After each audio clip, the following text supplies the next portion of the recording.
네, 안녕하세요, 여러분. 강북총솔 영어 선생님 윤재용이라고 합니다.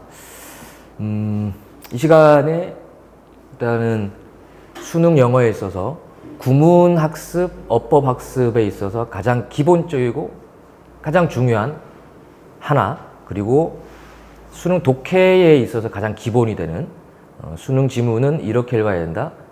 그거까지 총 파트, 두 파트로 나눠서 구문 어법에서 가장 중요한 핵심, 수능 독해에서 가장 중요한 핵심, 이렇게 두 개 나눠서 해드릴게요. 그냥 영상으로 집중해서 잘 듣기만 해도 충분히 도움이 될 텐데, 더 좋은 거는 링크에다가 여기 파일을 걸어 놓을 테니까 그거를 직접 다운 받아서 그 프린트를 보면서 실제로 공부를 하듯이 이렇게 보는 것이 훨씬 더 좋을 것 같습니다. 특히 그 학원에 좀 중간에 합류했다든가 초반에 수업을 못 들었던 학생들은 필수적으로 꼭 들으시고. 자, 시작을 할게요. 일단은 수능 구문 그리고 어법 학습의 가장 기본 수일치라고 하는 거를 들어는 봤을 텐데, 우리가 이제 문장이 되게 길어지거나 아니면 복잡해지거나 그러면 이제 호흡이 되게 길어지면 해석이 조금 힘들잖아요. 그리고 뭐 이 내용은 수능 어법 문제로도 직결적으로 나오는 부분입니다. 그래서 주어 동사를 제대로 찾아서 해석을 올바르게 하기 위한, 그리고 수능 어법 문제도 제대로 풀기 위한, 그러니까 수능 구문 어법에서 가장 기본적이면서 가장 중요한 거라고 보시면 돼요. 그래서 선생님 개인 교재를 만들 때도 이 부분이 가장 첫 페이지에 있습니다. 수일치라고 하는 거, 일단은 문장이 되게 길어. 문장이 길어지는 이유는 단 두 가지예요. 수식 어구들이 굉장히 많이 붙어 있거나 아니면 병렬 구조가 나오면서 쭉 이어지거나, 그 둘 중 하나니까 문장이 아무리 길고 호흡이 길더라도 특히 주어가 뭐고 동사가 뭔지를 정확하게 파악할 수 있으면 해석의 절반 이상을 한 거거든. 그래서 그 파악을 할 때 가장 기본이 되는 수일치. 그 중에서 이 주어 찾기 대원칙이 있어요. 뭐 어렵지 않으니까 얘는 여러분들이 수능 볼 때까지 쭉 그냥 외워두세요. 이렇게. 이 자체가 수능 어법 문제로도 이미 많이 나왔습니다. 그러니까 주어 찾기 대원칙이라고 하는 거, 일단 문장에서 주어를 찾아야 돼, 그지? 그러면 주어는 품사적으로 명사예요. 그래서 문장의 주어를 확실하게 찾기 위해서는 이제 명사를 찾아야 되는데, 조건이 이렇게 전치사 뒤에 있는 명사는 문장의 주어가 될 수 없다. 이게 원칙이야. 요거는 실제 선생님이 1년 동안 재수생들을 강의할 때 최소한 50번 이상을 얘기하는 겁니다. 아주 중요한 내용이니까. 전치사 뒤에 있는 명사는 주어가 될 수 없다. 물론 예외적인 경우도 있습니다. 다만 우리가 예외를 공부하기 전에 먼저 원칙을 공부를 먼저 하고, 또 예외적인 면에서 실제 수능 문제로 이어진 적은 지금까지 단 한 번도 없으니까 원칙을 먼저 공부합시다. 전치사 뒤에 있는 명사는 주어가 될 수 없어요. 자, 예문을 보시면 이렇게 스탠드가 맞냐 스탠드가 맞냐라고 물었어요. 여기가 동사죠. 그러면 이제 주어 동사를 찾아서 수를 일치시켜야 되는데, 동사 주어를 찾아야겠죠. 주어는 명사예요. 그러니까 앞에 보니까 이 언덕이라는 명사가 있어요. 근데 얘는 앞에 전치사 오버가 걸려 있죠. 그러면 주어가 될 수 없다. 이게 원칙이에요. 그리고 그럼 또 다른 명사를 찾아야 되는데, 앞에 보니까 꼭대기라는 명사가 또 있어. 근데 얘도 원칙상 주어가 될 수 없다. 왜? 앞에 또 전치사 on이 이게 걸려 있죠. 그리고 동사 나왔고. 그러면 동사 앞에 주어가 될 수 있는 요소가 없어요. 그러니까 일반적인 이 구조로 보면 주어가 나오고 동사가 나오잖아, 그지? 근데 지금은 동사 앞에 주어가 없어. 그러면 뒤에 가 있는 거야. 문장에 주어가 없을 수는 없으니까요. 얘가 주어죠. 이렇게. 그러니까 이런 걸 가지고 우리가 도치 구문이라고 부르는 겁니다. 그러니까 뭐 지금 도치를 집중적으로 할 건 아니지만, 그 도치상을 잘 모르더라도 이 원칙만 잘 기억하고 있으면, 내 친구들이 언덕 꼭대기에 서 있다 이거구나. 정답은 스탠드. 이렇게 가는 겁니다. 이게 가장 기본적이고 가장 중요한 내용이에요. 전치사 뒤에 있는 명사는 주어가 될 수 없다가 원칙입니다. 자, 문제를 몇 개만 더 풀어볼게요.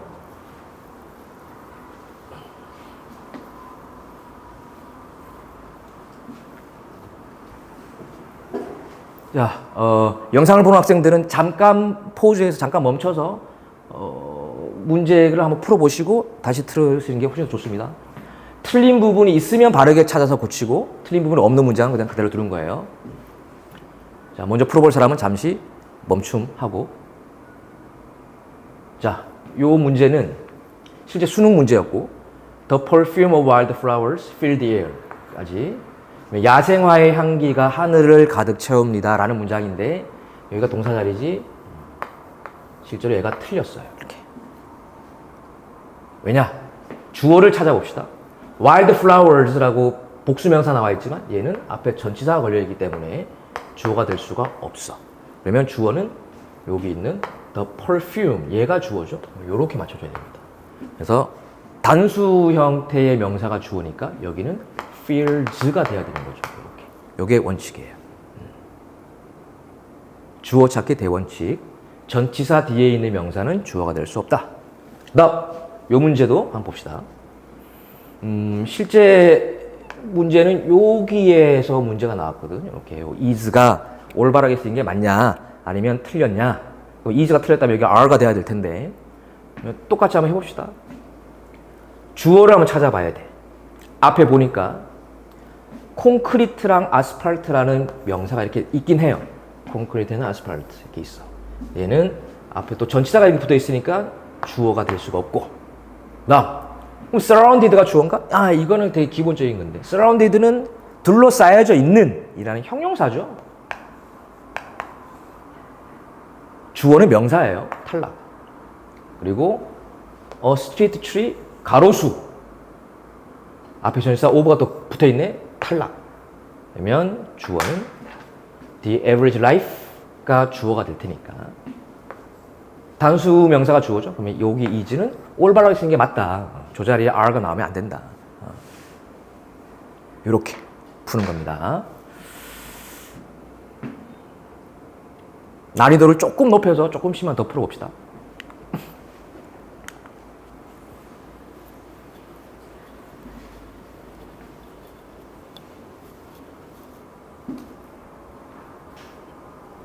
자, 여기도 마찬가지예요. 잠시 멈춰서 잠깐 생각을 한번 해보시고 문제가 나왔던 자리는 선생님이 미리 알려줄게요. 그러면 여기 are가 제대로 쓰였는지 잘못 쓰였는지 한번 판단을 해보시고 그 다음에 여기 has가 제대로 쓰였는지 판단해보시고 여기 ranges 이게 동사거든.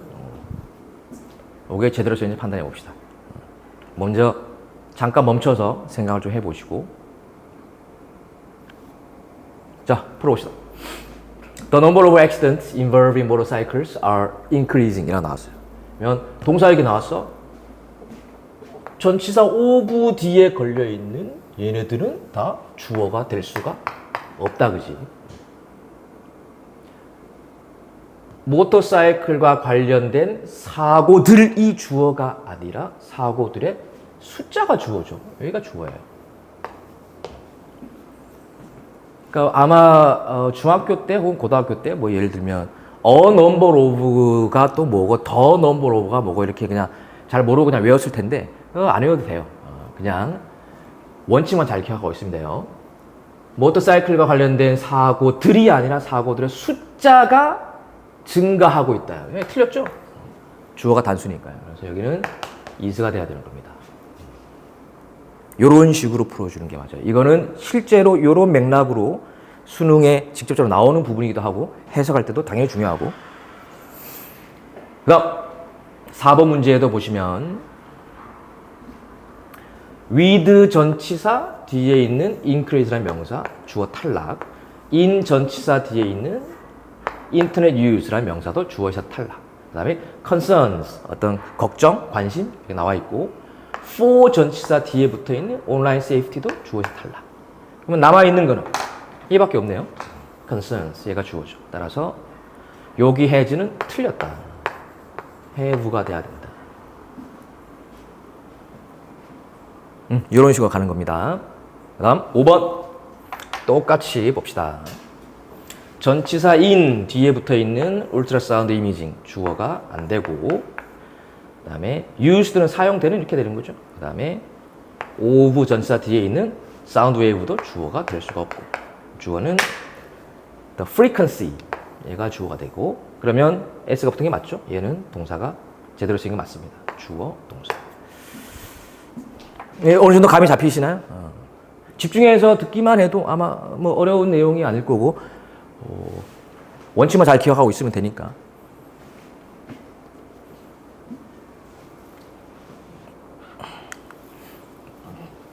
조금 더 난이도를 높여봅시다.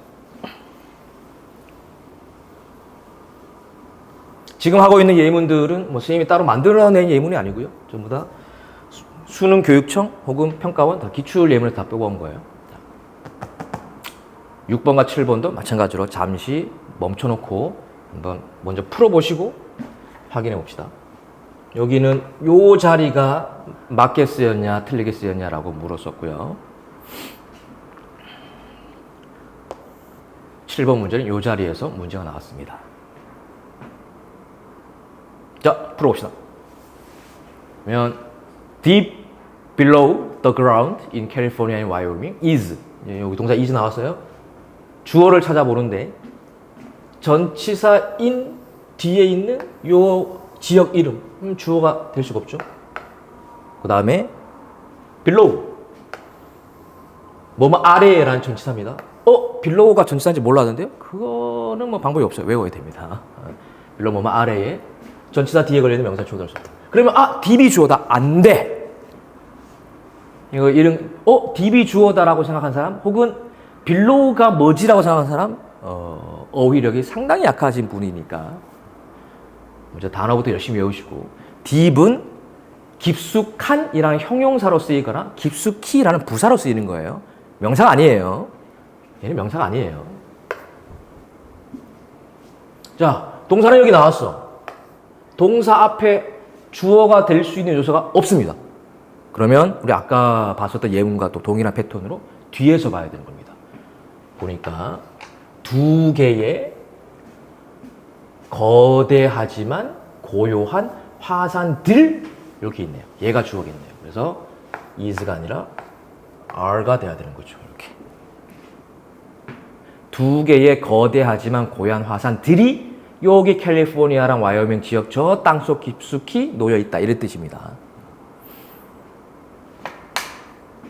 자, 그다음 7번. 얘는 좀 쉽죠? stand 일단 동사 전치사 to 뒤에 걸려있는 얘는 주어가 될 수가 없고, 전치사 at 또 그 뒤에 걸려있는 the entrance도 주어가 될 수 없고, 그러면 마을 입구에 서 있다. 마을 입구에 서 있다예요. 뭐가 서 있는지가 안 나왔죠. 뭐가에 해당되는 게 주어니까요. 그러면 집 한 채가 서 있다. 얘가 주어예요. 또 with 전치사 뒤에 붙어있는 stone wall이라든가 이런 것들, covered with ivy 이런 것들 다 주어가 될 수 없으니까 주어는 a house 따라서 stand가 아니라 stands 이렇게 돼야겠죠.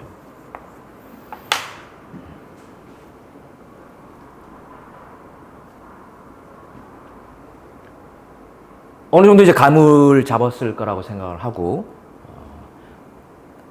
난이도를 하나만 더 높여봅시다. 난이도가 하나가 좀 급격하게 올라가는 수도 있는데 실제로 수능에서 나왔던 문제고요. 이 당시에 오답률이 선생님 기억이 맞다면 거의 70% 가까이 나왔었던 굉장히 어법 문제 치고는 센 문제였습니다.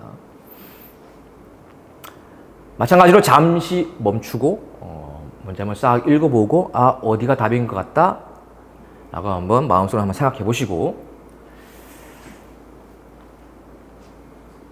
자, 이제 한번 풀어볼게요.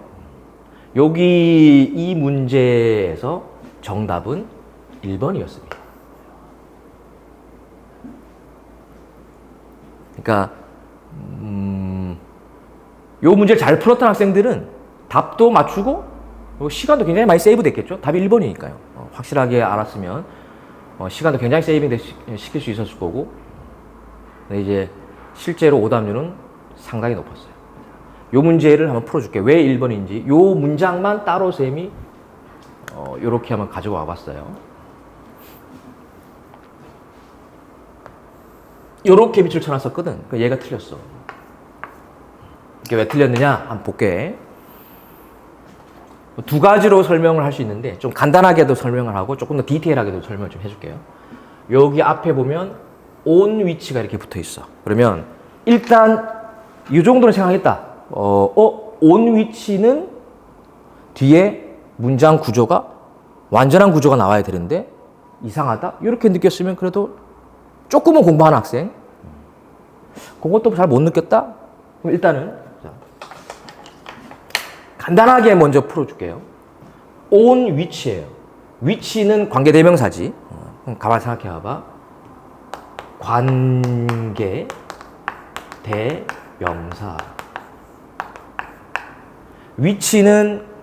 위치는 관계대명사예요. 즉 관계대명사도 일종의 명사입니다. 관계대명사예요. 위치도 일종의 명사예요. 근데 앞에 전치사 on이 이렇게 붙어 있다고. 전치사 뒤에 붙어 있는 명사는 주어가 될 수 없다. 원칙이면 위치는 주어가 될 수가 없어. 아까 조금 전에 봤던 구조랑 또 동일한 구조예요. 그죠? 이렇게 되고 여기가 동사가 나왔네. 동사 앞에 지금 주어가 될 수 있는 요소가 없습니다. 위치가 주어가 될 수 없으니까 앞에 on이 붙어 있으니까. 그러면 주어는 어디가 있었냐? 여기 가 있었어요. 얘가 주어입니다. that부터는 여기가 수식이 한 거고. solutions 주어죠.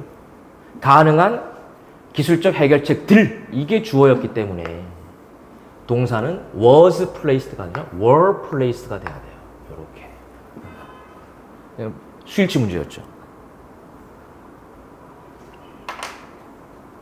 간단하게 설명하면 이렇게 설명을 했고 그 다음에 조금 더 디테일하게 한 번 더 설명해 드릴게요.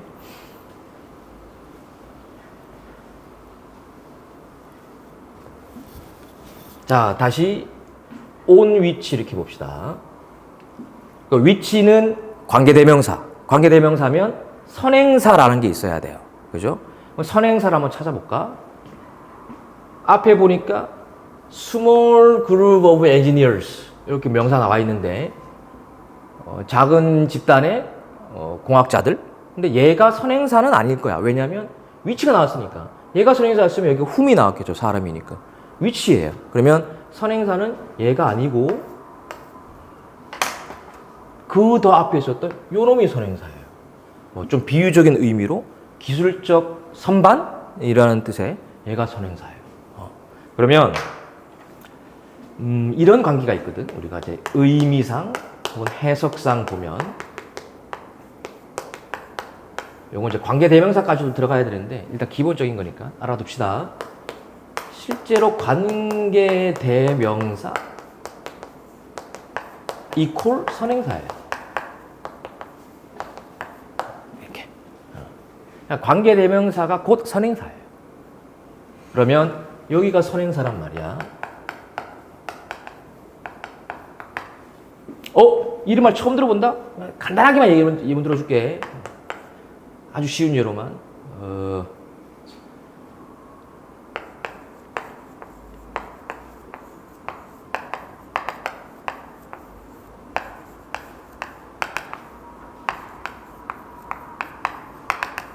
이렇게 나왔어. 나는 굉장히 부자인 친구가 있어요. who 관계대명사, a friend 선행사. 이게 관계대명사. 그러면 여기서 부유한 게 결국 누구야? 내가 부유한 게 아니잖아. 부유한 건 누구야? a friend예요. 선행사 이걸 관계대명사예요. 자, 요런 논리로 따지면 얘가 선행사니까 테크놀로지 쉘프를 위치 자리에 이렇게 넣어볼 수 있겠죠. 요거처럼. 그러면 on 테크놀로지 쉘프 이렇게 돼버려요. 그러면 기술적 선반 위에 이렇게 돼버리죠. 근데 앞에 또 on이 붙어있잖아요. 이렇게. 그럼 기술적 선반 위에라고 나와 있는데 on이 붙어있으니까 얘는 주어가 또 될 수가 없다고. 그래서 동사 앞에 주어가 없으니까 뒤에서 찾았어야겠구나. 그래서 가능한 해결책들이 요 선반 위에 놓여져 있었다. 이런 의미였어요. 그래서 얘가 주어였기 때문에 여기는 다시 한번 were가 돼야 됩니다. 굉장히 유명한 문제입니다. 수능 어법에서 가장 기본적인 수일치를 가지고 문제를 냈음에도 불구하고 오답률이 거의 70% 가까이 나섰던 문제였기 때문에.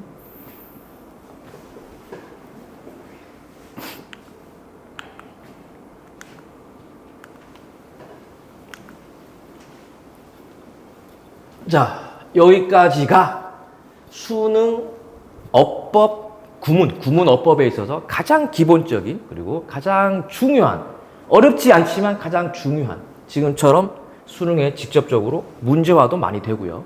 문장 해석할 때 가장 기본적으로 우리가 주어 동사를 제대로 파악해야 되기 때문에 수능 구문에 있어서 가장 핵심적인 부분 먼저 여러분들께 설명드렸습니다. 여기까지가 일단 파트 1이고요. 조금 이따가 파트 2에는 실전 수능 독해를 할 때 어떤 식으로 우리가 수능 지문을 읽어야 되는가, 거기에 대해서 같이 연습을 한번 해보도록 할게요.